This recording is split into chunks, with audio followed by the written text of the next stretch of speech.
یا حبیب اللہ السلام علیکہ یا نبی اللہ وعلا آلک و اصحابک یا نور اللہ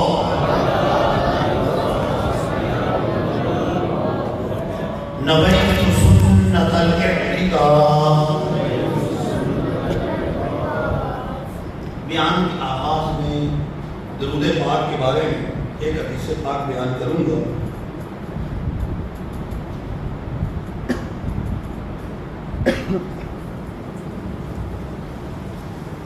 یہ حدیث پاک جامع ترمذی کے اندر موجود ہے۔ حضرت ابی بن کعب رضی اللہ تعالیٰ عنہ اس کے راوی فرماتے ہیں، میں نبی پاک صلی اللہ تعالیٰ علیہ وآلہ وسلم کی بارگاہ میں حاضر ہوا۔ عرض کیا حضور میں آپ کی بارگاہ میں کثرت سے درود پاک پڑھنا چاہتا ہوں۔ فقام علی رضا علیہ السلام، مجھے فرمایا آپ کی بارگاہ میں کتنا درود پاک ہو؟ قربان جاؤں صحابہ کی قسمت پر وظیفہ لینے بھی حاضر ہوتے ہیں تو نبیوں کے تاجدار کی بارگاہ عرض کرتے ہیں حضور فقام علی رضا علیہ السلام، میں آپ کی بارگاہ میں کتنا درود پاک پڑھوں؟ سرکار دو عالم صلی اللہ تعالی علیہ وآلہ وسلم نے ارشاد فرمایا، معاشی جتنا مرضی کرو۔ عرض کرتے ہیں حضور میرا ارادہ یہ ہے اربع، جتنا وقت وظائف کے لیے دیتا ہوں ایک چوتھائی وقت آپ کی بارگاہ میں درود پڑھتا ہوں۔ سرکار دو عالم صلی اللہ علیہ وسلم نے ارشاد فرمایا، معاشی جتنا چاہیں پڑھیں، فإن زدت فهو خير لك، اگر اس سے بھی زیادہ پڑھیں گے تو آپ کے لیے بہتری ہوگی۔ عرض کرتے ہیں حضور اب میرا ارادہ یہ ہے انبشما، جتنا آپ وظائف کے لیے دیتا ہوں آدھا وقت آپ کی بارگاہ میں درود پاک پڑھتا ہے۔ سرکار دو عالم صلی اللہ علیہ وسلم نے پھر ایک فرمایا، ما شئت فإن زدت فهو خير لك، جتنا چاہے پڑھیں، اس سے بھی زیادہ پڑھیں گے تو آپ کے لیے بہتری ہوگی۔ حضور نے یہ ترغیبی انداز دیکھا تو عرض کرتے ہیں حضور اب تو میرا ارادہ یہ ہے فصل حسین، جتنا وقت وظائف کے لیے دیتا ہوں 2/3 وقت آپ کی بارگاہ میں درود پاک پڑھتا رہو۔ سرکار دو عالم نور مجسم صلی اللہ علیہ وسلم نے پھر یہی فرمایا، ما شئت فإن زدت فهو خير لك، جتنا چاہے پڑھیں، اس سے بھی زیادہ پڑھیں گے تو آپ کے لیے بہتری ہوگی۔ حضور کا یہ ترغیبی انداز دیکھا تو سرکار دو عالم صلی اللہ علیہ وسلم کی بارگاہ میں عرض کیا حضرت ابی بن کعب رضی اللہ تعالیٰ عنہ کہ حضور اب میرا ارادہ یہ ہے اجعل صلاتی کلھا، پورا وقت آپ کی بارگاہ میں درود پاک پڑھتا رہو۔ سرکار دو عالم صلی اللہ علیہ وسلم نے یہ بھی فرمایا کہ دیگر وظائف بھی پڑھو، درود پاک بھی پڑھ رہے ہو تو دیگر وظائف بھی پڑھو، بلکہ کیا ارشاد فرمایا، اذا تخفى همك ويغفر لك ذنبك، اگر ایسا کرو گے اللہ تمہارے تمام پریشانیوں کو دور کر دے گا اور تمہارے گناہوں کی بخشش فرما دے گا۔ گویا کہ فرمایا جاتا ہے کہ اگر صرف درود پاک کو وظیفہ بنانا، صرف درود پاک، تو دنیا و آخرت کی ساری پریشانیاں دور ہو جائے۔ آخرت کی پریشانیوں کا اصل سبب گناہ ہے، رب تعالیٰ کو گناہ بھی مٹا دے، ان گناہوں کی بخشش فرما دے۔ بعض دیگر کہا جاتا گویا کہ فرما رہے پھر کسی اور وظیفے کی حاجت نہیں، پھر پریشانیاں دور کرنے کے لیے اور وظیفے کی حاجت نہیں، پھر اولاد الگ کرنے کے لیے اور وظیفے کی حاجت نہیں، پھر نوکری کے لیے اور وظیفے کی حاجت نہیں ہے، پھر کاروبار میں برکت کے لیے اور وظیفے کی حاجت نہیں ہے، پھر شادی کے لیے اور وظیفے کی حاجت نہیں ہے، پھر اولاد کے لیے اور وظیفے کی حاجت نہیں ہے۔ درود پاک کو وظیفہ بنا لو گے اللہ تعالیٰ تمہارے تمام پریشانیوں کو دور کر دے اور تمہارے گناہوں کی بخشش فرما دے۔ مشکلوں نے تو تم کو گھیرا ہے تو درود پڑھو، گر حاضری کی تمنا ہے تو درود پڑھو۔ صلو علی الحبیب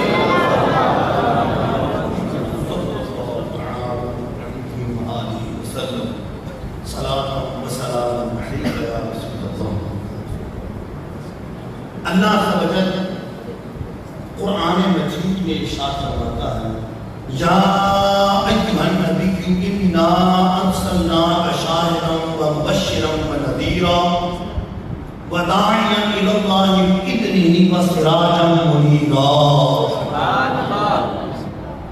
اے غیب کی خبریں دینے والے، ہم نے آپ کو حاضر ناظر بنا کر بھیجا ہے، آپ کو مبشر بنا کر بھیجا ہے، آپ کو نبی بنا کر بھیجا ہے، آپ کو داعی اللہ بنا کر بھیجا ہے، اور آپ کو چمکا دینے والا سورج بنا کر بھیجا ہے۔ نعرہ تکبیر، نعرہ رسالت، نعرہ حیدری۔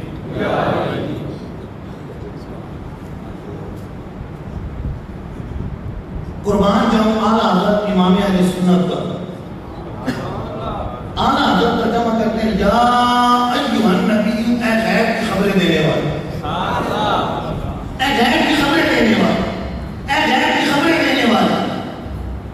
نبی لفظ کا ترجمہ یہ ہے غیب کی خبریں دینے والے، لفظ نبی کا ترجمہ ہے غیب کی خبر دینے والا۔ بعض ترجمہ کرنے والوں نے اس کا ترجمہ کیا اے نبی، ترجمہ ایک حق نہیں ادا کیا، حق نہیں ادا کیا۔ دیکھیں اگر کسی کا نام علم تو ایک لغت سے دوسری لغت میں ترجمہ کرتے ہوئے، ایک لینگویج سے دوسری لینگویج میں ٹرانسلیشن کرتے ہوئے نام کا ترجمہ نہیں کرتے، لیکن اگر کسی کا وصف ہو، کسی کا منصب ہو اور مقام مدح ہو، تعریف کا محل، تو پھر وصف کا ترجمہ کیا جاتا ہے، وصف کا منصب کا ترجمہ کیا جاتا ہے۔ حضور کا نام نبی ہے، ہمارے آقا کا ذاتی نام علم محمد صلی اللہ علیہ وسلم ہے، اور آسمانوں پر احمد، یہ حضور کے ذاتی نام۔ نبی حضور کا منصب ہے، حضور کا وصف ہے۔ قربان جاؤں اعلیٰ حضرت آپ نے ترجمہ کیا ہے غیب کی خبریں دینے پر۔ عشق و محبت، عشق و محبت، عشق و محبت، عشق و محبت۔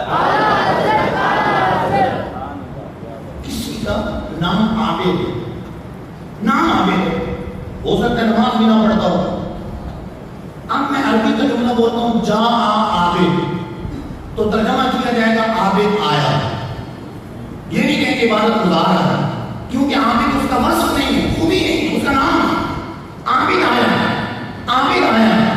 لیکن اگر کوئی عبادت گزار ہے، اس وجہ سے لوگ اسے عابد کہتے ہیں، تو اب ترجمہ کروں گا عبادت گزار ہے، عبادت کرنے والا۔ تو نبی ہمارے آقا کا منصب ہے، وصف ہے۔ اعلیٰ حضرت ترجمہ فرماتے ہیں غیب کی خبریں دینے والے، اور ہمارے آقا غیب کی خبریں دینے والے۔ قرآن کہہ رہا ہے وما هو علی الغیب بدلیل، یہ نبی غیب بتانے میں بخیل نہیں۔ قرآن کہہ رہا ہے غیب جانتے بھی ہیں، اپنے غلاموں کو غیب کی خبریں بتاتے بھی ہیں، اور اتنا بتاتے ہیں کہ غیب بتانے میں بخیل نہیں ہے، بلکہ غیب بتانے میں سخی۔ یہ غیب بتانے میں بخیل نہیں، غیب بتانے میں سخی، غیب بتاتے کیونکہ رب نے انہیں غیب کا علم عطا فرمایا۔ کتنا بتاتے ہیں؟ صحیح بخاری شریف کے حدیث بات، کئی لوگ ہوتے ہیں بخاری شریف کا نام لیتے ہیں، لیکن بخاری شریف میں چلو اسی حدیث کے علم غیب پر موجود ہے، لیکن انہیں نظر نہیں آتا، بخاری شریف کے حدیث بات۔ فاروق اعظم راوی فرماتے ہیں حضور منبر پر جلوہ گر گئے، فاخبرنا عن بدء الخلق، مخلوق کی ابتدا سے بتانے لگے، اتنا بتایا حتی دخل اہل الجنۃ منازلهم ودخل اہل النار منازلهم، یہاں تک کہ جنتی جنت میں اپنے ٹھکانوں پر اور جہنمی جہنم میں اپنے ٹھکانوں پر چلے گئے۔ حضور نے شروع سے لے کر دخول جنت و نار تک تمام غیب کی خبریں اپنے غلاموں کو عطا فرمائی۔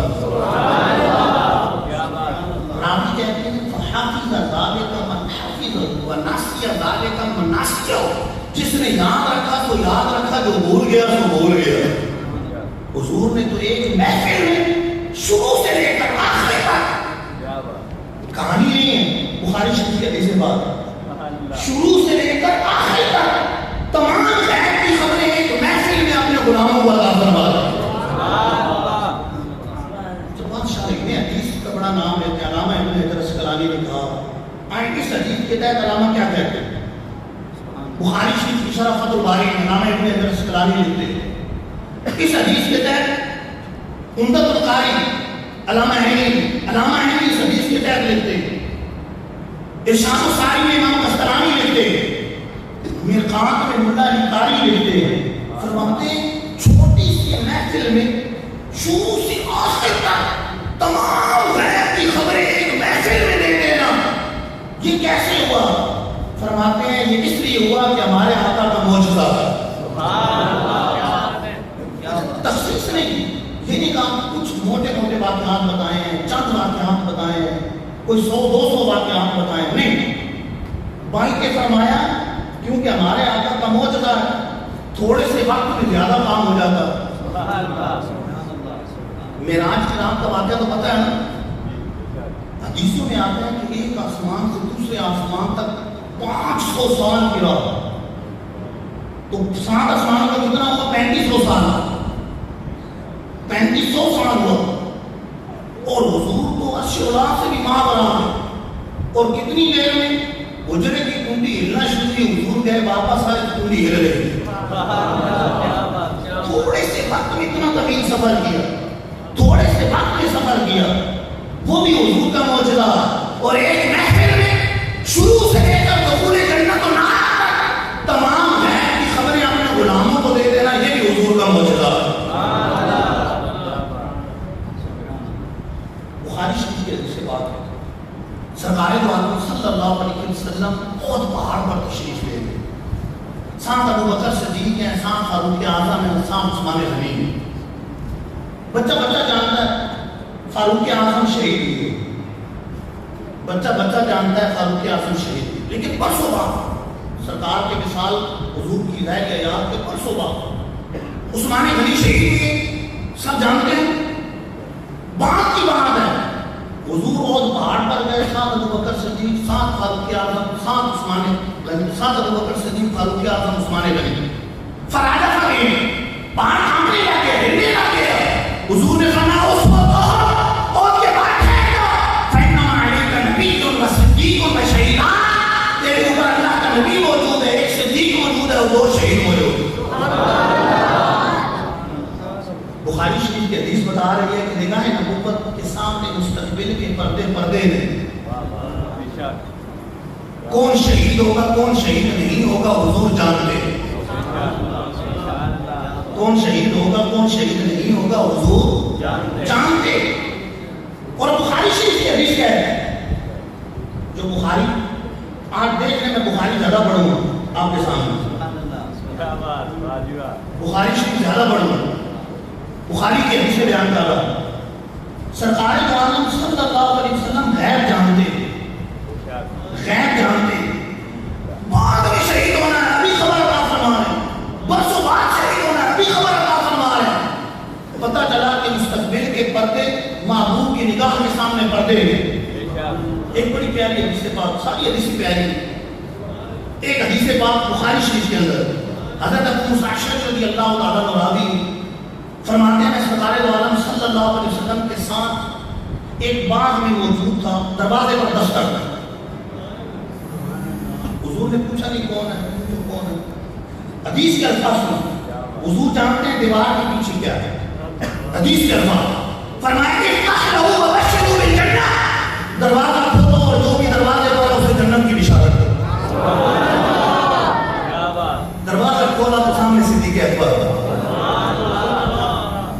پھر دروازہ بند ہو گیا، پھر دستک، سرکار دو عالم صلی اللہ علیہ وسلم نے پھر فرمایا افتح لہ وبشرہ بالجنہ، دروازہ کھولو اور جو بھی دروازے پر ہے جنت کی بشارت دے۔ دروازہ کھولا تو سامنے فاروق اعظم، خوشخبری سنائی، اللہ کے شکر ادا کر کے بیٹھ گئے، پھر دستک، اب دیکھیں حضور کی نگاہ دیکھیں، حضور دیوار کے پیچھے بھی جانتے ہیں، اب دیکھیں آگے کہاں جانتے ہیں، دروازے میں دستک دی، فرمایا افتح لہ وبشرہ بالجنہ الا بلوى تصيبه، دروازہ کھولو اور جنت کی بشارت دے دو، اور ساتھ یہ بھی بتاؤ کہ تم پر مصیبت سے بھی آئیں گے، ظلم شہید بھی ہوگے، مظلومیت کی حالت میں شہید ہوگے، دروازہ کھولا تو سامنے عثمان غنی موجود۔ پتہ چلا حضور یہ بھی جانتے ہیں کہ باہر میرے غلام موجود ہیں، باہر کوئی اور نہیں ہے، صدیق ہیں، فاروق ہیں، عثمان ہیں، مالک جنت ہے، جنت بھی دے رہے ہیں، اور ساتھ یہ بھی بتا رہے ہیں کہ عثمان غنی اے میرے غلام، ان کو خوشخبری دو میرے غلام کو، عثمان غنی کو بتاؤ کہ تم پر ظلم ہوگا، تمہیں مصیبتیں آئیں گی، تم شہید کیے جاؤ گے۔ تو بخاری شریف کی حدیث بتا رہی ہے حضور دیوار کے پیچھے بھی جانتے ہیں اور برسوں بعد کی خبر بھی حضور جانتے ہیں۔ پتہ چلا کہ رب نے اپنے محبوب کو علم عطا فرمایا، یہ نگاہ کی قوت عطا فرمائی، قوت نگاہ عطا فرمائی، کوئی چیز پوچھتا نہیں۔ اچھا حضور یہ بھی جانتے ہیں کہ کون کیسے مرے، کون کہاں مرے، حضور جانتے ہیں۔ صحیح مسلم شریف کی حدیث بات، صحیح مسلم کی صحیح حدیث بات، غزوہ بدر سے پہلے راوی کہتے ہیں سرکار دو عالم صلی اللہ علیہ وسلم نے ہمیں بتایا کہ فلاں کافر یہاں مرے گا، فلاں کافر یہاں مرے گا، فلاں یہاں مرے گا، فلاں یہاں مرے گا۔ اچھا ابھی جنگ شروع نہیں ہوئی، جنگ شروع نہیں ہوئی، صحیح مسلم شریف کی حدیث، جنگ شروع نہیں ہوئی، حضور پہلے بتا رہے ہیں کون کہاں مرے گا، کون کہاں مرے گا، فلاں یہاں مرے گا، فلاں یہاں مرے گا، فلاں کافر یہاں مرے گا، فلاں کافر یہاں مرے گا۔ راوی کہتے ہیں جنگ ہوئی، جنگ کے بعد دیکھا جہاں حضور نے فرمایا تھا وہ وہی مرا ہوا پایا۔ فرماتے ہیں کوئی ایک بارش بھی وہاں سے ہٹا ہوا نہیں تھا، جہاں حضور نے فرمایا تھا وہی کافر مرا ہوا پایا۔ حضور جانتے ہیں کون کیسے مرے گا، کون کہاں مرے گا، حضور جانتے ہیں کون کہاں مرے گا۔ اچھا ایک یہ تو دیوار کی بات ہے نا، غزوہ موتا بخاری شریف کی حدیث بات، درمیان میں ہزاروں دیواریں، غزوہ موتا کا واقعہ صحیح بخاری شریف کے اندر موجود ہے۔ سرکار اسلام نے لشکر روانہ فرمایا تمہارے سپہ سالار زید ہو، اگر یہ شہید ہو گیا تو جعفر ہو، یہ شہید ہو گیا تو ابن رواحہ ہو، یہ شہید ہو گیا تو جس سے چاہو تم اپنا سپہ سالار بنا لے۔ لشکر روانہ ہوا، میلوں دور موتا کے مقام پر جب جنگ شروع ہوئی، ادھر مدینہ منورہ میں مسجد نبوی میں حضور منبر پر جلوہ در گئے، منبر پر تشریف فرما ہو، اور غزوہ موتا کے میدان جنگ کی لائیو خبریں، کیمرے نہیں، لائیو خبریں اپنے غلاموں کو عطا فرما رہے ہیں۔ آنکھوں سے آنسو جاری، فرمایا زید شہید ہو، جعفر شہید ہو،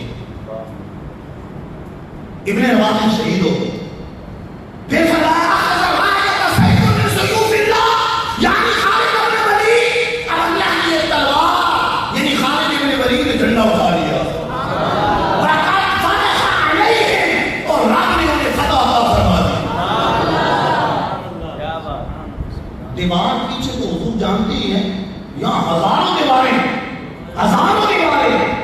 لیکن حضور جانتے ہیں کہ غزوہ موتا کا نقشہ کیا ہے، وہاں کیا ہو رہا ہے، کون شہید ہو رہا ہے، کون سپہ سالار بن رہا ہے، اور پھر رب کس کے ہاتھ پہ فتح عطا فرما رہا، حضور جانتے ہیں۔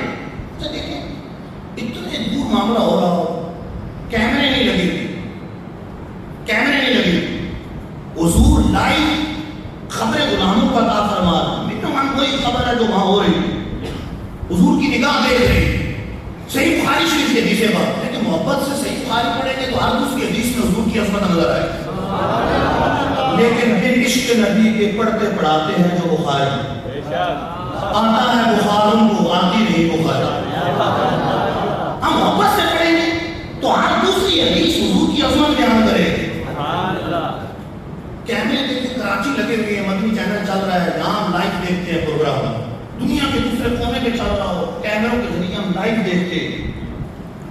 اتنی طاقت سارے تسلیم کر رہے ہیں کہ کیمروں میں اتنی طاقت ہے، لیکن افسوس کی بات یہ ہے کہ کیمروں کی طاقت کو تو مان رہے ہیں کیونکہ نظر آ رہے ہیں، نگاہ نبوت کی طاقت کا عالم کیا ہو، جب کیمروں میں تو نگاہ نبوت کی قوت کا عالم کیا ہوگا، ان کی قوت کا عالم کیا ہوگا. افسوس تو نسلوں ہے جو کیمروں میں طاقت مان رہے ہیں، لیکن نگاہ نبوت کی بات آتی ہے تو نہیں جانتا، نہیں پتا، دیوار کے پیچھے کا نہیں جانتا، کچھ نہیں پتا. حضور کا اتنا عظیم الشان ہے جو اولین و آخرین کا رب نے علم عطا فرمایا، زمین و آسمان کا علم عطا فرمایا، مشرق و مغرب کا علم، اپنی طرف سے نہیں کہہ رہا، میں بھی سناؤں، مشرق و مغرب کا علم عطا فرمایا، زمین و آسمان کا علم عطا فرمایا. اور ایک انپڑھ جاہل اٹھ کر کہتا ہے کہ امی کا مطلب یہ ہے، حضور امی ہے، اور مطلب یہ ہے کہ انپڑھ. اللہ یاد، اللہ یاد.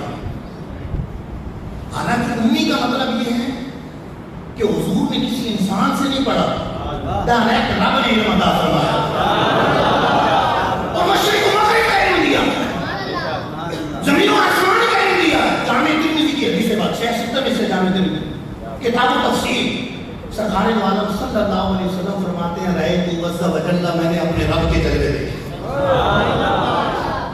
اپنے رب کو دیکھا. بعد اعتقاء بینک الشیء، اللہ نے اپنا دست قدرت کے شانوں کے درمیان رکھا. فوجدت وضع عنانی بین صدیہ، میں نے اس کی ٹھنڈک اپنے سینے میں محسوس کی. فرمایا فعلمت ما فی السماوات و ما فی الارض، زمین و آسمان کی ہر چیز کا مجھے علم حاصل ہو. اور اسی جامع ترمذی کی کتاب و تفسیر کے دوسری روایت کے الفاظ، فرمایا فعلمت ما بین المشرق والمغرب، مشرق و مغرب کی ہر چیز کا مجھے علم حاصل ہو گیا. اسی جامع ترمذی کی کتاب و تفسیر کی تیسری حدیث کے الفاظ یہ، راوی مختلف ہے، یہ مقدس صحابہ سے مروی روایت ہے مختلف الفاظ کے ساتھ. تیسری روایت کے الفاظ یہ ہیں فتجلی لی کل شیء فعرفت، میرے لیے ہر چیز روشن ہوگی، میں نے ہر چیز کو پہچانا. مشرق و مغرب کا علم، شمال و جنوب کا علم. یہاں مغربی علوم سے متاثر زدہ شخص کہ پی ایچ ڈی سرچ کرتے ہیں تو پی ایچ ڈی کی پیروی کرنی ہے کہ ہم کرتے ہیں، اور حضور کی پیروی کیوں کر رہے ہیں، نہ پڑھنا جانتے ہیں نہ لکھنا جانتے. اور امی کا مطلب معاذ اللہ بیان کی ان پڑھ، کسی کا بالغ ہو، اس نے پڑھا نہ بھی، لیکن بیٹا کہ ابا جی کسی کے ان پڑھ ہو، کسی پڑھے لکھے کو بول رہے ہیں تو آپ ان پڑھ ہیں، کسی پڑھے لکھے کو بول رہے ہیں تو باپ کو کیسا لگے گا؟ کہے گا یار بیٹے نے مجمع میں میری بے ادبی کر دی، 4 بندوں کے سامنے میری بے ادبی کر دی، کہہ دیا کہ ابا جی تسی تے ان پڑھ ہو، آپ کو ان پڑھ، چٹے ان پڑھ، آدھا کچھ نہیں. یوں اگر کریں تو ان پڑھ ہمارے عرف میں ان پڑھ کا مطلب کیا ہے؟ جس سے کچھ نہ آتا ہو. چاہے ہم کراتے بولا جاتا ہے جاہل ان پڑھ، کبھی ملا کے بولے جاتے ہیں جاہل ان پڑھ، کچھ نہیں آتا. اور امی کا یہ مطلب ہے، امی ہونا ہمارے ہاتھ کا پہنچتا کہ کسی انسان سے پڑھا نہیں، کبھی دور دراز اس طرح علم کے لیے سفر نہیں کیے، کسی سے پڑھا نہیں. اور رب تعالیٰ نے خود ڈائریکٹ زمین و آسمان کے علوم عطا فرما دی، مشرق و مغرب کے علوم عطا فرما دی، رب نے دی. اور کتنا دیا، کتنا دیا، پوری مخلوق کو دیا تو فرمایا تمہیں تھوڑا دیا. اور محبوب کی باری ہے کہ فرمایا وَعِلَّمَكَ مَا لَمْ تَكُنْ تَعْلَمْ وَكَانَ فَضْلُ اللَّهِ عَلَيْكَ عَظِيمًا. اے محبوب، رب نے وہ سب کچھ آپ کو سکھا دیا جو آپ نہیں جانتے تھے، اور آپ پر آپ کے رب کا فضل عظیم ہے. پوری مخلوق کو دیا تو کہا قلیل ہے، تھوڑا، اور محبوب کو دیا تو فرمایا فضل عظیم. محبوب کو دیا تو فرمایا فضل عظیم. اتنا رب نے دیا، اتنا دیا. اولین و آخرین کے علوم دیے، مشرق و مغرب کے علوم دیے، زمین و آسمان کے علوم عطا فرمائے، رب نے عطا فرمائے. اور حضور فرماتے ہیں لوگوں یاد رکھو کہ میں معلم بنا کر بھیجا گیا ہوں، سکھانا سیکھنے والا نہیں، امی ہوں، میں سیکھتا نہیں کسی سے، سیکھنے والا نہیں، بلکہ رب نے مجھے علم دیا ہے اور مجھے سکھانے والا بنا کر بھیجا ہے. وہ معلم کائنات ہے، معلم ہے. کیا کسی یونیورسٹی کے پروفیسر کو کہتے ہیں کہ جاہل آدمی ان پڑھ، اور وہ کہ میں تو معلم ہوں، میں تو پروفیسر ہوں، میں تو سکھا رہا ہوں. خدا کی قسم میں کروڑوں P H P H D کرنے والے، رب نے جو حضور کو علم کے سمندر دیے ہیں ان کے مقابلے میں ایک قطرہ بھی نہیں، پی ایچ ڈی کرنے والے قطرہ بھی نہیں، کوئی زمین و آسمان کے سارے علوم دیے، مشرق و مغرب کی علوم عطا فرما دیے، بلکہ یہاں تک کہہ دیا فتجلی لی کل شیء فعرفت، میرے لیے ہر چیز روشن ہوگی، مجھے رب نے ہر چیز کا علم عطا فرما دیا، ہر چیز کا علم دیا۔ موسیٰ علیہ السلام کو ایک اوپر گئے تو عرض کی مالک نے بولا مجھے اپنا جلوہ دکھا، رب ارنی انظر الیک، مجھے اپنا جلوہ دکھا، میں تجھے دیکھنا چاہتا ہوں۔ فرمایا لن ترانی، تو ہرگز نہیں دیکھ سکتے، تو ہرگز نہیں دیکھ سکتے۔ اچھا دیکھنا پہاڑ پر تجلی پڑے گی، اگر پہاڑ سلامت رہا تو ان قریب تم دیکھو گے، پہاڑ پر تجلی پڑی، پہاڑ ریزہ ریزہ ہو گیا، موسیٰ علیہ السلام بے ہوش ہو، پورا واقعہ قرآن مجید کے اندر موجود ہے۔ امام طبرانی نقل کرتے ہیں موسیٰ علیہ السلام سے کسی نے پوچھا، بیٹا باتیں نہیں، موسیٰ علیہ السلام سے کسی نے پوچھا کہ آپ نے وہ رب سے کلام کیا، وہ تجلی دیکھی، آپ کے علم میں کچھ اضافہ ہوا، نگاہ میں کچھ اضافہ ہوا؟ فرمانے لگے ہاں، 30 میل کا فاصلہ ہو، سیاہ زمین ہو، سیاہ رات ہو، سیاہ چٹی چل رہی ہو، میں اس طرح دیکھتا ہوں جس طرح اپنی ہتھیلی کو دیکھ رہا ہوں، اس طرح دیکھتا ہوں جس طرح ہتھیلی کو دیکھ رہا ہوں۔ یہاں تک کہ تجلی ہے، جلوہ نہیں، تجلی ہے جلوہ نہیں۔ اب تجلی جلوے کا فرق سمجھ لیں، دیکھیں سورج ہے، میں سورج کو دیکھوں تو یہ جلوہ ہے، اور اگر اس کی دھوپ ایک تجلی، ایک آئینہ رکھوں اس زاویے سے کہ سورج کی روشنی پڑ رہی ہے اور یہ آئینہ کی روشنی چمک کمرے کے اندر جا رہی ہے، کمرہ روشن ہو رہا، تو یہ جو کمرے کی روشنی ہے یہ سورج کی تجلی، جلوہ نہیں۔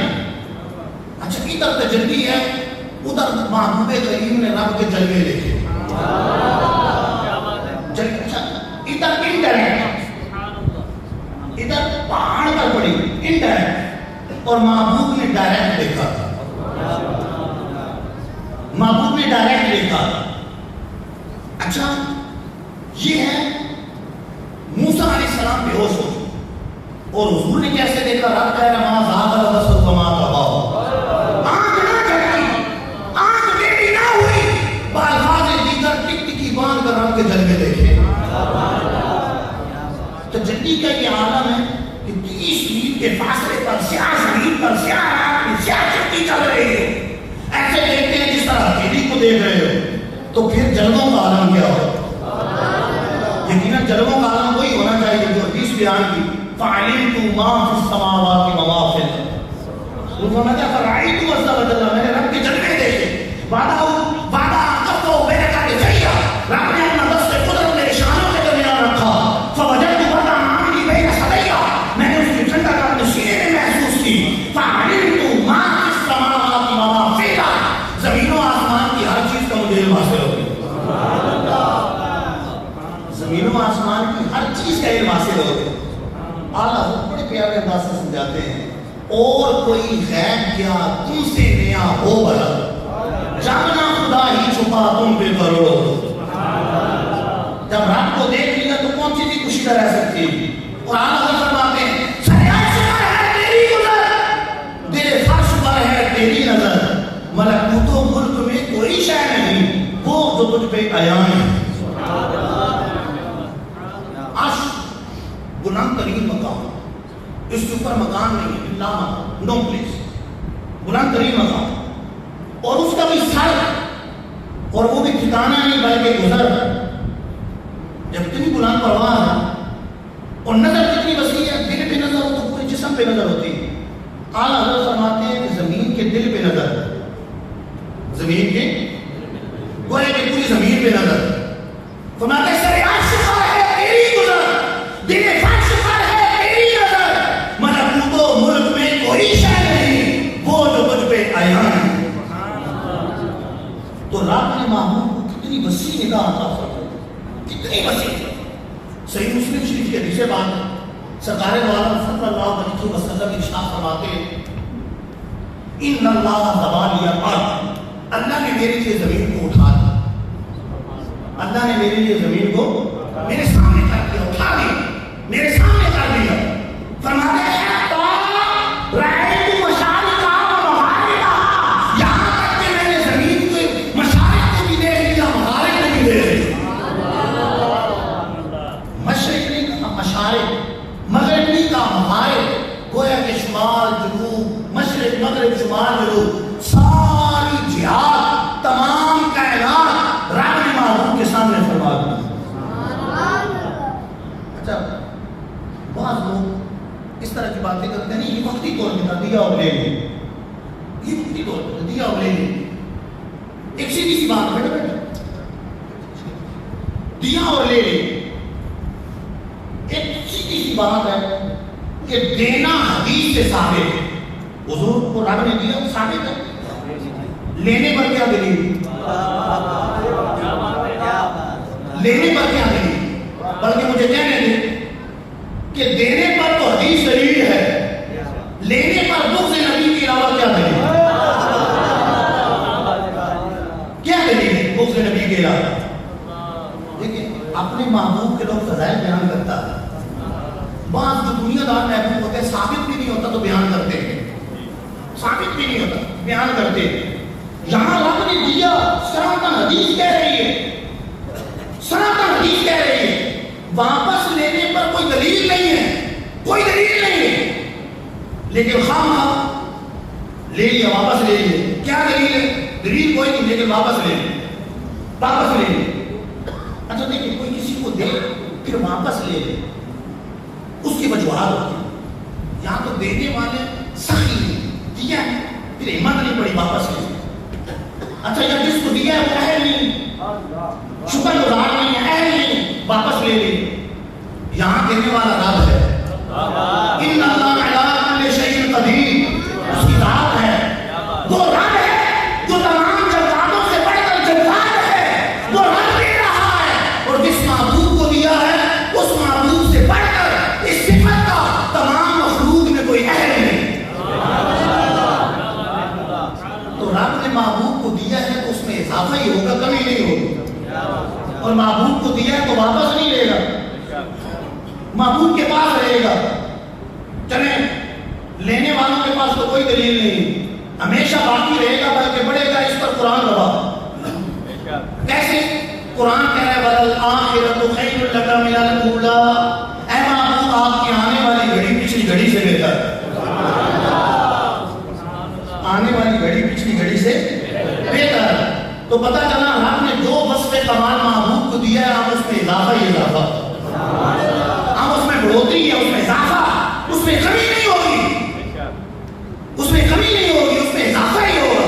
بلکہ صراحتاً حدیث سنی، صراحتاً امام طبرانی نقل کرتے ہیں، کنز المال کے اندر ہے، امام زرقانی نقل کرتے ہیں، امام زرقانی بھی نقل کرتے ہیں، بواکر دنیا کے اندر امام قسطلانی نقل کرتے ہیں. سرکار دو عالم صلی اللہ علیہ وسلم فرماتے ہیں ان اللہ رفع لی الدنیا، اللہ نے میرے لیے دنیا کو اٹھا دیا. فَإِنَّمَا أَنْظُرُ إِلَيْهَا وَإِلَىٰ مَا هُوَ قَائِمٌ فِيهَا إِلَىٰ يَوْمِ الْقِيَامَةِ، میں دنیا کو اور دنیا کی ہر چیز کو قیامت تک کے لیے دیکھ رہا ہوں. جو چکا ہی جو ہوگا حضور جانتے ہیں، جو ہو چکا ہے جو ہوگا حضور جانتے ہیں. تیری عطا سے خدایا حضور جانتے ہیں، تیری عطا سے خدایا حضور جانتے ہیں. تو حضور فرمائے ان اللہ رفع لی الدنیا، اللہ نے میرے لیے دنیا کو اٹھا لیا. انما انا انظر الیہا وإلی ما هو قائم فیہا الی یوم القیامہ، میں دنیا کو اور دنیا کی ہر چیز کو قیامت تک کے لیے دیکھ رہا ہوں. انما انظر الی کف ہذہ، اس طرح دیکھ رہا ہوں جس طرح اپنی ہتھیلی کو دیکھ رہا ہوں. نعرہ تکبیر،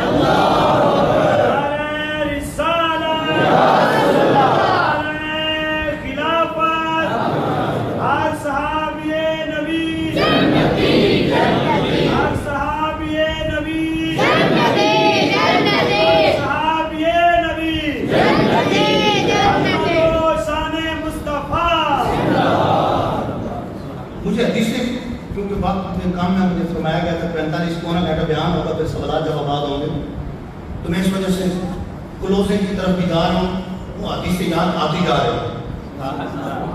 تو بخاری شریف کی حدیث بڑی معروف حدیث سے بات ہو سکتا ہے اس نظریے سے اس طریقے سے کبھی پڑھی نہ ہو، ٹھیک ہے؟ یاد رہے کہ آدمی تقریر سنتا ہے، بیان سنتا ہے، تقریر سنتا ہے، بلکہ تحریر پڑھتا ہے، تو جو کچھ وہ ایک ذہن بنا ہوتا ہے اس کے مطابق کرتا ہے۔ کوئی تنقیدی نگاہ سے سن رہا ہوگا، کوئی تحقیقی نگاہ سے، کوئی محبت میں جھوم رہا ہوگا، بس حضور کی محبت کی بات ہو رہی ہے۔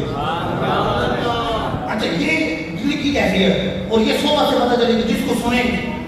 اگر عاشقان رسول کی صحبت ہوگی تو پھر تو حضور کا ذکر سن کر فضائل سن کے چہرہ کھل جائے گا، ہمارے آقا کی تعریف ہو رہی ہے۔ دل کی کیفیت دل اداس ہو تو باہر بھلے پھول، گلاب کے پھول کھلے ہوں، بہار برسا رہے ہوں، بادل گرج رہے ہوں، بارش برس رہی ہو، لیکن یہ تو لگے گا کہ پھول خون بہا رہا، گلاب کے پھول سے خون برس رہا، کیونکہ اس کے دل کی کیفیت خراب ہے۔ یہ افسردہ کہے گا یہ بادل چیخ رہے ہیں، پتہ نہیں کیوں چیخ رہے ہیں، اس کے دل کی کیفیت خراب ہے۔ وہ کہے گا کہ بارش سے آسمان رو رہا ہے، پتہ نہیں کیوں رو رہا ہے، اس کے دل خراب ہے۔ اور جس کے دل میں دل خوش ہے تو وہ کہے گا پھول بہاریں برسا رہی ہیں، دیکھو بادل کس طرح خوشی منا رہے ہیں، لگتا ہے ربیع النور ہے، بادل جو ہے نا حضور کا جشن منا رہے ہیں۔ روشن چاند بھی نظر آئے گا تو وہ کہے گا کہ دیکھو یہ لگتا ہے کہ آج زیادہ روشنی اس لیے ہے کہ ربیع النور میں یہ بھی حضور کی ولادت کی خوشی منا رہا ہے۔ اعلیٰ حضرت فرماتے ہیں، اعلیٰ کیا فرماتے ہیں کہ چاند کے جو داغ نظر آتے ہیں، اب لوگ اپنے اپنے انداز سے لگاتے ہیں، اعلیٰ فرماتے ہیں مجھ سے پوچھیں کہ چاند میں داغ کیوں؟ چاند نورانی ٹھیک ہے، بڑا خوبصورت ہے، لیکن میرے آقا وہ نورانی ہے، انگلی اتنی خوبصورت ہے، اتنی نورانی ہے کہ ایک مرتبہ جب میرے آقا نے چاند کی طرف انگلی کی، چاند کے 2 ٹکڑے کیے تھے، چاند کے 2 ٹکڑے کیے تھے۔ یہ حدیث بخاری کے اندر، چاند کے 2 ٹکڑے کیے تھے، حدیث بخاری کے اندر چاند کے ٹکڑے کیے تھے۔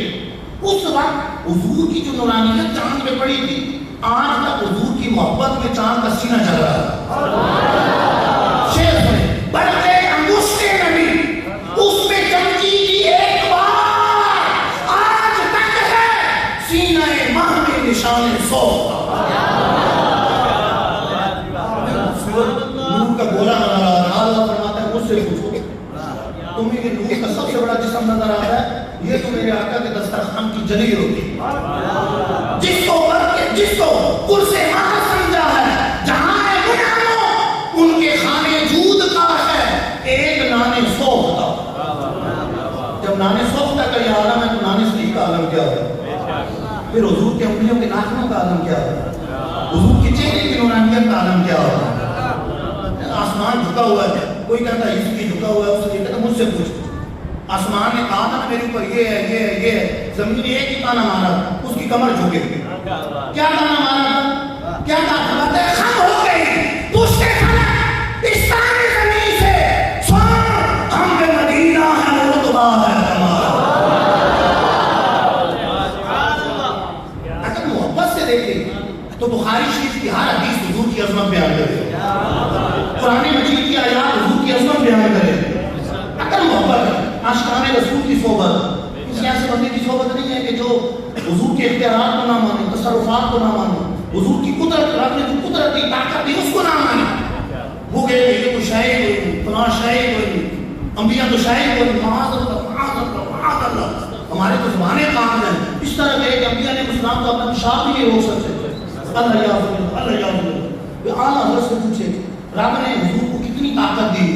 سورج الٹے پاؤں پلٹے، چاند اشارے سے ہو جا، اندھے نجمی دیکھ لے قدرت رسول اللہ۔ سورج الٹے پاؤں پلٹے، چاند اشارے سے ہو جا، اندھے نجمی دیکھ لے قدرت رسول اللہ کی۔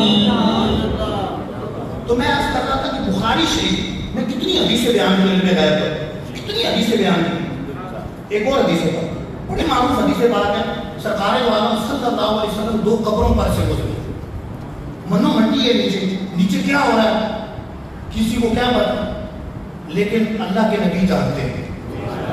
مرہ بے قبرین، حضور قبروں پر سے گزرے، فرمایا عذاب ہو رہا، کسی بڑی وجہ سے نہیں ہو رہا. ایک پیشاب کی چینٹوں سے نہیں بچتا تھا اور دوسرا چکر خوری کیا کرتا تھا. پھر سرکار علیہ السلام نے کھجور کی ایک شاخ لی، دو ٹکڑے کی، فشقہ بنصفین، دو ٹکڑے کے، ایک قبر پہ رکھا، دوسری قبر پہ رکھا. فرمایا میں امید کرتا ہوں کہ جب تک یہ شاخیں خشک نہیں ہوگی ان کے عذاب میں تخفیف ہوگی. اب یہاں دیکھیں کہ حضور نے منو مٹی کے نیچے بھی دیکھ لیا اور حضور نے وہ پتہ نہیں کب سے فوت شدہ لوگ، کس امت سے تعلق ہے، کب سے فوت شدہ عذاب کے اندر گرفتار ہیں، حضور جانتے ہیں کہ ان کے اعمال کیا ہیں. اعمال بتا رہے ہیں. ایک پیشاب کی چھینٹوں سے نہیں بچتا تھا، ایک چغل خوری کیا کرتا تھا. حضور ابھی خیر کی خبر دے رہے، چھٹی بات کی وہ اپنی زندگی میں عمل کرتے رہے. صحیح بخاری کی حدیث بتا رہے ہیں کہ حضور جانتے ہیں کہ ان کے اعمال کیا ہے. بخاری شریف کی حدیث بات ہے، غزوہ خیبر کا موقع، بڑی معروف حدیث بات ہے. مولا علی کا غزوہ خیبر کا کل فتح نہیں ہو رہا، بڑے بڑے سپہ سالار بنے، فتح نہیں ہو رہا، لیکن حضور غیب کی خبر دیتے ہوئے فرماتے ہیں کل میں اس کے ہاتھ میں جھنڈا دوں گا جس کے ہاتھ میں رب نے فتح رکھی. اور وہ اللہ رسول سے محبت کرتا ہے، اللہ رسول سے محبت کرتے ہیں. حضور جانتے ہیں اس کے ہاتھ میں فلانا کہ میرے فتح نہیں ہو رہی، بڑے بڑے سپہ سالار بنے ہیں، فتح نہیں ہو رہی، کل فتح ہوگی. حضور نے پہلے سے خبر دے دی اور اس کے ہاتھ میں جھنڈا دوں. اگلے دن فاروق اعظم اس روایت کے بارے میں کہتے ہیں، اس روایت میں فرماتے ہیں کہ کبھی میری زندگی میں عمارت کی خواہش پیدا نہیں ہوئی، لیکن اس رات میری بھی خواہش تھی کہ کاش جھنڈا کل مجھے حضور عطا فرما. اگلے دن حضور نے فرمایا علی کہاں؟ اشوب چشم، بان آنکھوں کے ساتھ آتے ہیں، حضور لوح پہ دھان لگا کر شفا عطا فرماتا اور پھر جھنڈا پکڑاتے ہیں، رب تعالیٰ مولا علی کو فتح عطا فرماتا. غیر کی خبر صحیح بخاری کے اندر موجود. علماء نے صرف صحیح بخاری سے 40 لکھی ہیں صرف علم غیب پر. 40 حدیثیں، 50 حدیثیں، 60 حدیثیں کتابوں میں لکھی صرف بخاری شریف سے. لیکن یہ غیب کی خبریں اسے نظر آئیں گی جس کے دل میں محبت رسول ہو. آپ بخاری شریف میں علامات محبت کا چیپٹر پڑھیں، شروع سے آخر تک تقریباً حضور کی غیب کی خبروں پر مشتمل ہے. صحیح بخاری ہے. میں الحمدللہ ایک طویل عرصے سے صحیح بخاری شریف کا درس دے رہا ہوں، دورہ حدیث کے اندر پڑھاتا ہوں صحیح بخاری شریف. تو یہ ہمارے کنز مدارس کا اللہ بھلا کرے، مجلس کا بھلا کرے کہ ربیع الاول شریف کا مہینہ آتا ہے تو حضور کے معجزات کا بیان شروع ہو جاتا ہے. تو ہم ادھر راتوں کو حضور کے معجزات، حضور کے خصائص بیان کرتے ہیں اور دن میں دورہ حدیث میں جو عالم مان رہے ہیں ان کو حضور کے فضائل بیان کرتے ہیں. رات میں بھی میلاد مناتے ہیں، دن میں بھی میلاد مناتے ہیں. ادھر محفلوں میں بھی میلاد ہو رہا ہے، صبح دن میں درجے کے اندر بھی میلاد ہو رہا ہے، حضور کے فضائل بیان ہیں. اچھا یہ حدیثوں سے نظر آئیں کہ محبت رسول دل میں، ورنہ کیا ہوگا؟ ہزاروں کی سینکڑوں حدیثیں بنا مبارکہ ابن غیب پر سراہن سینکڑوں حدیثیں موجود، سینکڑوں حدیثیں موجود. میں نے ابھی کتنی حدیثیں بیان کی، تو اور بھی حدیثیں ذہن میں آ رہی ہیں. حدیثیں بیان کی، عربی متن کے ساتھ بیان کی، علم غیب پر بیان کی، حدیثیں بیان کی. لیکن جس کے دل میں کالا ہوگا وہ کیا کرے گا؟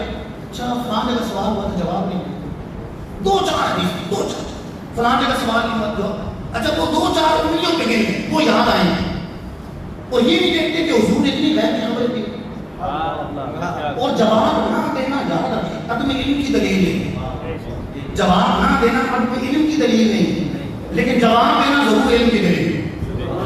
نعرہ تکبیر، نعرہ رسالت، نعرہ حیدری، نعرہ غوثیہ، نعرہ تحقیق، محمد مصطفیٰ، محمد مصطفیٰ، محمد مجتبیٰ، آمینہ کا لاڈلا. اب یہاں پر کوئی کھڑا ہو جائے میں نے سوال کرنا ہے، میں کہ یہاں بیٹھ جائیں، ابھی بیان جیسے ختم ہوگا تو سوالات جوابات ہوں گے، جواب نہ تو بٹھا دو. وہ آتا ہی کچھ نہیں، جواب ہی نہیں دی. تو اس لیے جواب نہیں دیا کہ بیان ڈسٹرب نہیں کرنا، بیان کے بعد سوال ہو گیا کر لینا، کوئی بچہ ہے جواب نہ دینے کی فوری نہ دے، لیکن فوری جواب دے تو جواب دینا ضرور علم کی دلیل ہے، آتا کبھی دیا ہے، اور نہ دینا اپنی علم کی دلیل نہیں. ہو سکتا ہے جس سے بتانا، جو پوچھ رہے ہیں اسے بتانا نہیں، ہو سکتا ہے جو پوچھ رہے ہیں اسے بتانا. ہم سے کوئی مسئلہ کرا کے پوچھ رہے کہ جو امام چھوٹی داڑھی رکھتا ہے، کالا خطاب لگاتا ہے، کیا حکم ہے؟ میں کہہ رہا ہوں ناجائز ہے، حرام ہے، گناہ ہے، مطلب کہ امام کے ساتھ بیٹھے بعد میں پھٹا کروا رہا ہوں، اور مجھے پہلے پتا ہے کہ یار یہاں یہ مسئلہ چل رہا ہے کہ یہ مسئلہ بتانا نہیں، تو اس لیے میں مسئلہ بتاؤں نہیں. تو وہ کیا آتا ہی نہیں، جواب ہی نہیں دی. وہ میں نے تو اس لیے نہیں کیا کہ جتنا برپا نہ کر دیں یہ نہ ہونے بعد پورا جو ہے نا وہ محلہ ہی فتنے میں مبتلا ہو جائے کہ پتہ نہیں کیا مسئلہ ہو گیا. تو نہ بتانے میں 100 حکمتیں ہوتی ہیں، نہ بتانے میں 100 حکمتیں. نہ بتانا اپنے علم کی دلیل نہیں ہے، لیکن بتانا ضرور علم کی دلیل ہے. آپ جو محبت والے ہیں سیکھنوں حدیث بیان کر رہے کو حضور کو علم ہے، رب نے علم غیب دیا، رب نے اتنا علم دیا، اتنا علم دیا، اتنا علم دیا، زمین و آسمان کا علم دیا، مشرق و مغرب کا علم دیا. یہ نظر نہیں آتا، اچھا نہیں فلانے کا سوال ہوا تو جواب نہیں، فلانے کا سوال ہوا تو جواب نہیں. آپ حضرت بڑے پیارے انداز سے سمجھاتے ہیں یہ عاشقان رسول کا کام نہیں، یہ امتیوں کا کام نہیں ہے. فرماتے ہیں ذکر ہو کے فضل کاٹے نقص کا جو یار ہے پھر کہے مردہ محمد رسول اللہ. یہ کیسا نہیں؟ ذکر کی بات آتی ہے، ذکر مصطفیٰ نہیں کرتا، محفل ملاد مصطفیٰ نہیں کرتا. اچھا محفل ذکر مصطفیٰ نہیں کرتا. جو ایک ہوتا ہے سچا وہ تو محبوب کا ذکر سننے کے لیے بے قرار رہتا ہے. کب محبوب کا ذکر اس کے دل کی دھڑکن تیز ہو جاتی ہے، چہرے کا رنگ کھل اٹھتا ہے، محبوب کا ذکر ہو رہا، محبوب کا ذکر ہو رہا. ذکر ہو کے فضل کا کے فضیلت کی بات ہے، علم غیب نہیں، اشتراک مصطفیٰ نہیں، رب نے نور بنایا نہیں، رب نے سب سے افضل مخلوق میں کیا نہیں. اچھا یہ کیا بات ہے؟ آدمی جس سے محبت کرتا ہے اس کی تو فضیلت بیان کرتا ہے، فضائل بیان کرتا ہے. دیکھ کوئی کسی کا شاگرد ہے تو آپ شاگرد جو ہے نا استاد کی فضیلت بھی بیان کریں، لیکن شاگرد کیا وفادار قدردان فضیلت بیان کرے. کیا کہتا میرے استاد جیسا کوئی محدث نہیں، حدیث بیان کرنے والا نہیں، میرے استاد جیسا کوئی آیات بیان کرنے والا نہیں، میرے استاد جیسا مقرر نہیں، میرے استاد جیسا مصنف نہیں، میرے استاد جیسا مدرس نہیں، میرے استاد جیسا مفتی نہیں. وہ یوں فضائل بیان کرے. اچھا جو غدار لوگ مفتی جو ہے لیکن میں نے کلاس میں سوال کیا تھا جواب نہیں دیا، مفتی تو ہے لیکن مجھے جواب نہیں دیا. اسے کیوں نہیں جواب دیا؟ پتہ نہیں کیا وجہ بنی، کیوں نہیں جواب دیا. اسے یہ نظر نہیں آ رہا کلاس میں استاد نے جو ہزاروں جوابات دیے، کلاس میں جو ہزاروں جواب دیے ہیں وہ نہیں نظر آ رہا، لیکن دل میں کچھ ہے، کچی ہے، دل میں کچھ رکھا ہوا ہے. تو کہ میں نے سوال کیا، بیٹھ مجھے بٹھا دیا تو جواب ہی نہیں دیا، مجھے جواب ہی نہیں دیا. تو اب یہ وہ ہے کہ جو مطلب دل میں کچھ رکھا ہو. سننے والی کی دیکھیے گا جس کے نام کے ڈنکے باز رہے ہیں، سارے تعریفیں کرتے ہیں کہ بندہ ایک عقیدہ شاگرد ہو کے ایسی بات کر رہا لگتا ہے کہ اس کو اپنا کچھ مسئلہ ہے، اس کو اپنا کچھ مسئلہ ہے. تو لہٰذا یہاں پہ کہ ذکر ہو کے فضل کاٹے نقص کا جو یہاں ہے عیب تلاش کرتا ہے، اور کس کے اندر بے عیب محبوب کے اندر عیب تلاش کرے. فلانے کا سوال کا جواب نہیں دیا، فلانے کا جواب نہیں دیا، اس طرح کی باتیں کریں. وہ جو علم غیب کی سینکڑوں حدیثیں ہیں وہ نظر نہ آئے، ذکر ہو کے فضل کاٹے نقص کا جو یہاں رہے پھر کہے مردن محمد رسول اللہ. یہ کیسا امتی ہے؟ امتی ہونے کا تقاضا تو یہ تھا کہ بقول اعلیٰ حضرت عرض کرتا کروں تیرے نام پہ جان فدا، نہ کسی جان تو جہاں فدا، تو جہاں سے بھی نہیں جی بڑا، کروں کیا کروڑوں جہاں نہیں. انہیں مانا انہیں جانا نہ رکھا غیر سے کام، للہ الحمد میں دنیا سے مسلمان گیا. وہ کمال اس میں حضور ہے کہ گناہ نفس جہاں نہیں. یہی دھول خاص سے دور ہے، یہی شمع ہے کہ دھواں نہیں. اعلیٰ رسم جاتے ہیں مومن وہ ہے جو ان کی عزت پہ مرے دل سے، مومن وہ ہے جو ان کی عزت پہ مرے دل سے، تعظیم بھی کرتا ہے نجدی تو مرے دل سے. مومن تو وہ ہے کہ جو ان کی عزت پہ دل سے مر جائے، جان دے دے، لیکن دل میں کچھ ہو تو لوگوں کو دکھانے کے لیے تو کہے گا کہ میرے نبی جیسا ہے ہی کوئی، تیرے باب شاہی کوئی. تمہیں موازنہ دینے کا اختیار کس نے دیا؟ محبوبوں میں کبھی موازنہ کیا جاتا ہے؟ اولیاء اللہ اور بابے تو نبی پاک کے غلام اور آقا میں کبھی موازنہ کیا جاتا ہے؟ غلام ہے، جب غوث پاک ہو وہ حضور کے غلام، داتا حضور نہیں ہو وہ بھی ہمیں آقا کے غلام. تو کبھی غلام اور آقا میں موازنہ کیا جاتا ہے، پتہ چلا دل میں کچھ کالا ہے، بات کچھ اور ثابت کرتے کرتے چھوٹی بے ادبی بڑی بے ادبی کی طرف لے جاتی ہے. جس کا میں نام لے رہا ہوں سب جانتے ہیں کہ ادھر اولیاء اللہ کو پہلے کہا، بلکہ اس سے پہلے مان مقامات شاہی کو ہی، اور پھر اولیاء اللہ شاہی کو ہی، اور پھر معاذ اللہ امام حسن مصطفیٰ حضور کی نماز کو کہہ دیا امام حسن کے شاہی کو ہی، اور پھر اوپر چلا گیا معاذ اللہ امیر المومنین فاروق اعظم کے بارے میں. حضرت احسان بن ثابت کی زبان سے حالانکہ حدیث کے الفاظ نہیں، کہنے لگا امیر المومنین تسی کے شاہی کو ہی اللہ یاد رہے، اور پھر یہاں تک کہہ دیا کہ نبی کے شاہی کو ہی. توحید کا مطلب یہ ہے توحید کرو گے تو انبیاء کی گستاخی کرنا لازم ہے. معاذ اللہ توحید کا مطلب یہ ہے کہ نبی کے کوئی شاہی کوئی نہیں، بڑی شاہی کوئی. حالانکہ توحید کا مطلب یہ تھوڑا کلمے کا مطلب یہ ہے کہ اللہ کے علاوہ کوئی معبود نہیں، عبادت کے لائق نہیں. یہ کہاں لکھا ہے کہ توحید کا مطلب یہ ہے کہ اللہ کے علاوہ کوئی شاہی نہیں؟ اللہ تو اپنے معبودوں کو عزت دے، فرمایا وَتُعَزِّرُوا وَتُوَقِّرُوا، تم تعظیم کرو میرے نبی کی، توحید کرو میرے نبی کی. ان کی آوازوں سے اپنی آوازوں کو بلند نہ کرو، اجروں کو باہر سے نہ پکارو، ان کی تعظیم کرو. یہ اگر دعوت تمہاری کرے تم کھانا کھاؤ تو کھانا کھا کے باتوں میں دل نہ لگاؤ، میرے نبی کے گھر والوں کو تکلیف ہو، میرے نبی کو تکلیف ہو. کھانا کھاؤ چپ کر کے نبی کے گھر سے چلے رائے، حضور کے آداب سکھائے، حضور کی محفل کے آداب، حضور کے گھر کے آداب. رب فرمائے وَلِلَّهِ الْعِزَّةُ وَلِلرَّسُولِ وَلِلْمُؤْمِنِينَ وَلَٰكِنَّ الْمُنَافِقِينَ لَا يَعْلَمُونَ. عزت اللہ کے لیے، اللہ کے رسول کے لیے، مومنین کے لیے عزت ہے، لیکن منافقوں کو اس کی خبر ہی نہیں. فرس والی تیری شوکت لو کیا جانے، فرس والی تیری شوکت لو کیا جانے.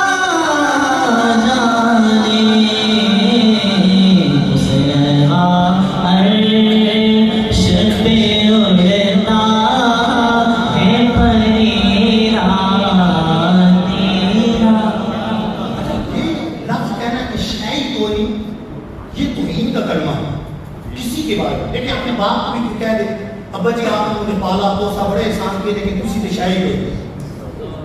باپ کو یہ کہہ دے کہ تسی تے شاہی ہوئی، آپ تو شاہی ہوئی. والد کو کہہ دے تو والد کو برا لگے گا، والد کو لگے گا کہ یہ توہین ہو رہی. اب خود سوچیں کہ اتنی بڑی بڑی ہستیوں کے بارے میں کہہ دینا اور پھر دعویٰ یہ کرنا کہ میں کتابی ہوں، قرآن پڑھ رہا ہوں، حدیث پڑھ رہا ہوں. کس آیت کا ترجمہ ہے کہ نبی شاہی ہوئی؟ کس آیت میں آیا، کس حدیث میں آیا؟ اللہ تعالیٰ قرآن مجید میں انبیاء علیہ السلام کے فضائل بیان کرے، ان کی شانیں بیان کرے، ان کی عظمتیں بیان کرے. دیکھو یہ کلمہ کہنا کہ معاذ اللہ نبی کے بارے میں اس طرح کی گستاخی کرنا یہ کافروں اور منافقوں کا طریقہ. جب عبداللہ ابن ابی ابن سلول منافق وہ مدینے آ رہا تھا، کہیں سے لشکر واپس آ رہا تھا، تو وہ کہنے لگا کہ مدینے جا کے اپنے بارے میں کہ عزت والا، اور معاذ اللہ حضور اور مومنین کے بارے میں کہنے لگا کہ یہ عزت والا ذلت والا کو نکال دے. اب یہ منافقوں کا طریقہ دے کہ معاذ اللہ وہ اللہ کے نیک بندوں یعنی مومنین صحابہ اور بلکہ سید الانبیاء صلی اللہ علیہ وسلم کی گستاخی کر کہ نکال لے. تو اللہ تعالیٰ نے قرآن پاک کے اندر جواب دیا. کیا جواب دیا؟ وَلِلَّهِ الْعِزَّةُ وَلِرَسُولِهِ وَلِلْمُؤْمِنِينَ وَلَٰكِنَّ الْمُنَافِقِينَ لَا يَعْلَمُونَ. عزت تو اللہ کے لیے، اللہ کے رسول کے لیے عزت ہے، مومنین کے لیے عزت ہے، لیکن منافقوں کو اس کی خبر ہی نہیں. پھر اللہ تعالیٰ نے اس کے بیٹے کو جو پکے ایمان والے ہیں اس پر مسلط کر دیا. مدینے کے راستے پہ کھڑے ہو گئے، ان کا نام بھی عبداللہ ابن ابی ابن سلول. طرف راستے پہ کھڑے ہو گئے، باپ کو کہنے لگے مدینے نہیں جانے. تو کہنے لگا کیوں؟ کہ تم نے یہ کہا ہے، حضور کے بارے میں کہا. نہیں میں جاؤں گا، نہیں جانے دوں. بڑا اصرار کیا لیکن میں جانے نہیں دوں. ایک شخص میں جانے دوں گا جب تم یہ کہو گے کہ میں ذلت والا ہوں، رسول اللہ عزت والا ہے، پھر جانے دوں. بالآخر یہ کہنا پڑا کہ میں ذلیل ہوں، رسول اللہ عزت والے. پھر بیٹے نے کہا چلو آ جاؤ. صحابہ کا طرز عمل تو یہ حضور کی عظمت پر کوئی رشتہ قبول نہیں، حضور کی عظمت کے مقابلے میں کچھ قبول نہیں. کچھ قبول نہیں. کبھی سنا صحابہ سے صحابہ نے یہ موازنہ کیا ہو کہ صحابہ حضور کے سامنے کچھ ہے ہی نہیں؟ کبھی صحابہ نے موازنہ کیا ہو؟ اچھا حضور نے پچھلے نبیوں کا کبھی اس طرح موازنہ کیا ہو کہ کوئی شے کوئی نہیں، کسی حدیث کا کسی آیت کا ترجمہ ہو؟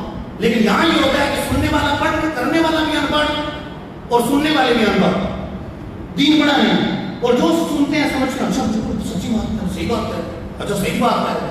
آڑ کس چیز کے لیے؟ آڑ توحید کے لیے. بھائی اللہ تعالیٰ کی توحید کی آڑ لے کر نبیوں کی گستاخی کریں، یہ کس آیت کا مفہوم، کس حدیث کا ترجمہ؟ یہ تو قرآن و حدیث سے تو ثابت ہے کہ رب نے نبیوں کو عظمتیں دی اور ہمارے آقا کو سب سے بڑھ کر عظمت عطا فرمائی. میں اعلیٰ حضرت کے اشعار پر ہی بیان کا اختتام کرتا ہوں، ورنہ باتیں تو بڑی ہیں کرنے کی، لیکن سوالات جوابات بھی ہونے 1 گھنٹہ ہو گیا تقریباً، 3 منٹ رہ گئے. 9 بجے شروع ہوا تھا، 10 بجنے والے. اعلیٰ حضرت کیا فرماتے ہیں؟ سب سے اولا و اعلیٰ ہمارا نبی. اچھا یہ بھی سن، جو ان پڑھ نے کہا، امی کا ترجمہ کیا ان پڑھ، اور بظاہر کس انداز سے کیا کہ جیسے معاذ اللہ حضور میں کوئی خوبی نہیں. حالانکہ قرآن و حدیث کو یہ بتاتے ہیں کہ رب نے سارے نبیوں کی خوبیاں اپنے محبوب کو عطا فرمائی، سارے نبیوں سے بڑھ کر خوبیاں عطا فرمائی. اور وہ کہنے والا اس انداز سے کہہ رہے ہیں کہ جیسے مطلب ہم کیوں پیروی کرتے ہیں، بس رب نے حکم دی ہے اس لیے کرتے ہیں، اور کوئی وجہ نہیں. کہنے والا یوں کہہ رہا ہے. تو اعلیٰ حضرت کیا فرماتے ہیں؟ دیکھو اعلیٰ حضرت کیسے شان بیان فرماتے ہیں. فرمایا سب سے اولا و اعلیٰ ہمارا نبی.